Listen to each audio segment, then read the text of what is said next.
Guys, today's video is going to be a little bit different than the videos I've been doing lately, and I'll be honest with you about why. It's because I filmed all day yesterday, and then at the end of the day we lost the SD card. We have no idea where it went. No idea. We looked all over this morning. So somewhere out there's an SD card with a full day of the Millennial Farmer on it, and I don't have any idea where it is. So this is what you're going to get today. I figured I would just take this time to answer a few questions that I've been getting in the comments lately. The first thing is, a few people have asked why we're combining so early when we still have plenty of time for the corn and the soybeans to dry out. First off, in this area of the country, when stuff is ready to go, you take it, because you never know when the snow is going to fly, and if we get a heavy wet snow, it could actually take our crop right down. I'll move the camera a little bit for you guys so you can see what's going on back there. He's dumping right now. But yeah, we never know when the snow is going to come, so we got to get our crops out when we can. Right now, what we're battling with is that it's been really foggy and rainy, and the soybeans pick up moisture when it's like that. The corn doesn't pick up moisture, but it can get difficult to harvest. Right now, the harvesting is going good. The problem we've got is that we've combined most of our early planted corn, and we're actually running out of dry corn now. So we're getting into some higher moisture corn, which we don't want to do. But we've only got one field of dry corn left, and it's 5 miles north. It would take us about 2 hours to get all of our equipment moved up there, and there's an 80% chance of rain in 3 or 4 hours. So right now we're just kind of taking some end rows off on some high moisture stuff because we're kind of stuck in a balancing act, trying to figure out what we're going to do. Soybeans have been really tough. We only got 60 acres of those out so far because it's just been rainy every day, and I think we'd be able to harvest soybeans right now, but they would be probably at 17 or 18% moisture, which is no better than taking this 26% corn that we're taking right now. So that's a little bit of the lowdown on that. I'm going to answer a couple more questions here. Next question, Aiyla. How is Aiyla doing? Aiyla is doing really, really good. For those who don't know, she actually fell off of a tractor about a week ago now. A not moving tractor. She was in the yard. We were climbing up on it, and I opened the door so that she could get in, and she stepped back to get out of the way of the door, and she fell about 6 feet down, straight onto her head, onto the, he's got a rope lugged up. Anyway, she fell about 6 feet down, straight onto her head. We took her to the ER. She had a concussion. She was clearly out of it, but she had another doctor's appointment earlier this week.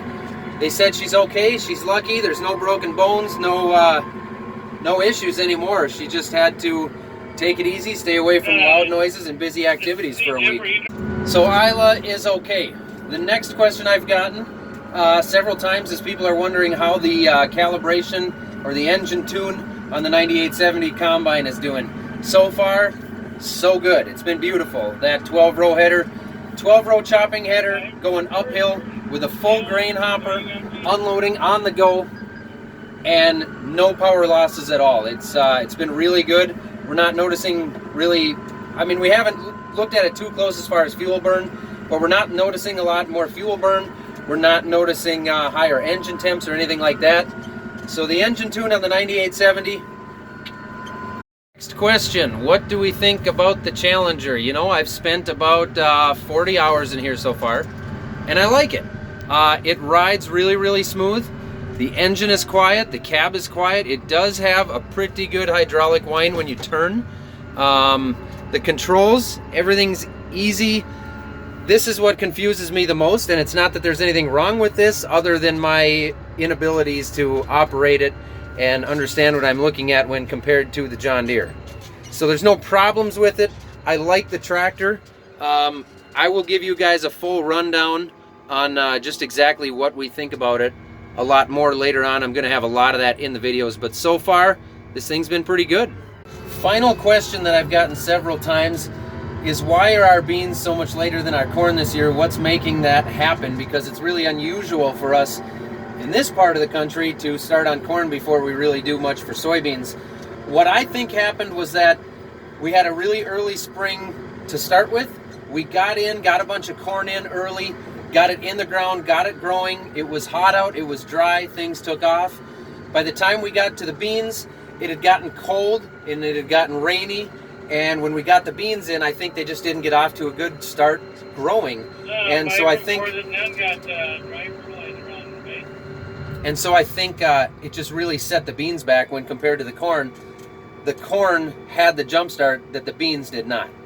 So that's it for today, guys. I will have a regular video out tomorrow. I'm taking video all day today, so I'll have a normal video out tomorrow because I'm not going to lose the SD card tonight. So we'll do our normal thing tomorrow, but this is what I got for today. Last thing I want to leave you guys with is a question for you guys. Maybe not all of you, but at least for the farmers out there.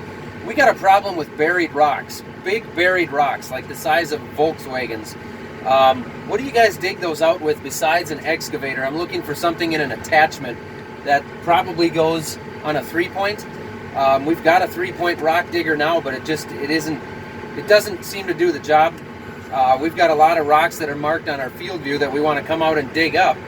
Let me know what you guys got, or throw the link down below so I can look around and try to find an attachment that would work.